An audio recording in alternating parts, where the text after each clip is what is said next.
Marker. Camera set. Action! Oh, I knew it was Chiwetel. I've been watching him for a long, long time. And I always felt that he was able to sort of reach that kind of performance. And I knew that he could do it. I was born a free man. Can I get a kiss, please? Thank you. Until the day I was kidnapped and sold into slavery. We had a pretty extraordinary script. And at that point, we got Chiwetel Ejiofor to commit to playing Solomon. If you want to survive, do and say as little as possible. Well, I don't want to survive. I want to live. Chiwetel got on board, and there was never another Solomon. Pick that cut. Move along, huh? When I first read the script and the book, I'd never read or seen anything like that in my life.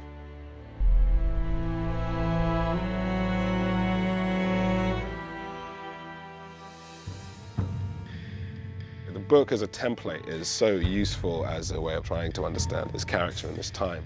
Master brought you here to work. I don't want to hear a word out of none of you. But once you read Solomon's autobiography, it puts you in a certain mindset where you start to get a little glimpse into what he's going through and what he is seeing.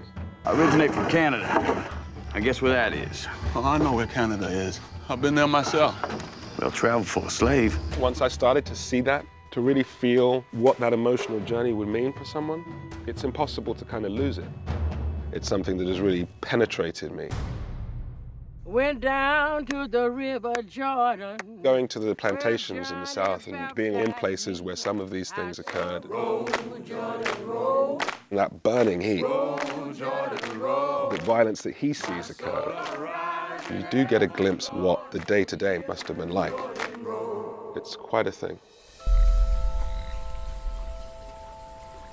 Chiwetel conjures up the most profound empathy, not just because of the situation. There's something about him and what he transmits as an actor that's just very, very earnest, very vulnerable, very sharp, and you really care for him. Working with Chiwetel, who's very experienced and a great actor, been a fan of his work for a long time. So bright and so just ready. It's kind of incredible. The confidence and poise and prep is really impressive. He allowed the rest of us to have that same kind of work ethic. Let's go about this with an efficiency and a sense of duty. My back is thick with scars for protesting my freedom. Watching Chiwetel was, to me, a masterclass in subtlety and in nuance, because he did have this 12 years of this story to tell, and starting in one place, and I was able to see all of it just alive in him. You can't imagine how difficult it was to do what he had to do. He's in every scene. Emotionally, as an actor, it's a rigorous workout. I worked with a dialect coach and strove to indicate the passage of 12 years to the hair, makeup, voice, physicality. He became very much in depth into Solomon, and that was impressive to see. Days ago, I was with my family, in my home. Now you tell me all is lost. It takes a lot of courage and strength to keep within that character for that period of time. I thought you knowed something. I did as instructed. There's something wrong. It's wrong with the instruction. We just knew going in that it was going to be a physical strain to reenact those exact things. The story, it is amazing. And in no good way. You come here. Master, I say come here! But it felt it was such a strong part of the story. I will survive! I will not fall into despair. I will keep myself hardy till freedom is opportune. It was tough sort of emotionally and physically, but every day there was a sense of really connecting to Solomon and his story.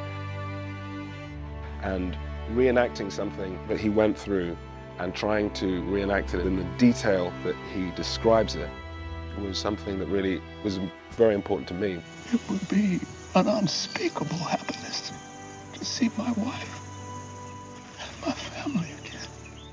Chiwetel has the ability and nobility to sort of hold the camera and hold the whole film together. It was an extraordinary journey to go on, and I knew that it would be. I was a free man. I'm not a slave.